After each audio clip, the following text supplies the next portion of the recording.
Not all valedictorians become successful. But not all successful became valedictorian. Dahil ang totoong laban ng buhay, hindi yung school. Ang totoong laban ng buhay, yung mas malaking mundo na naghihintay sa'yo. At tandaan nyo, sa mundong yon, hindi lamang pagalingan.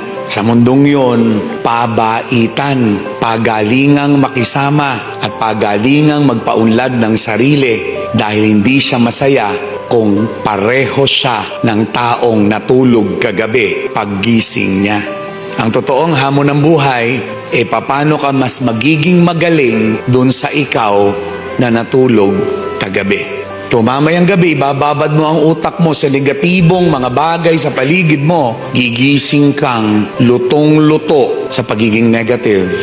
Pero kung pagtulog mo mamayang gabi, ilalagay mo ang utak mo sa kaisipang magpapayaman sa'yo, magpapagaling sa'yo, at magpapabuti sa'yo, magigising ka bukas na babad ang buong pagkatao mo sa positibo.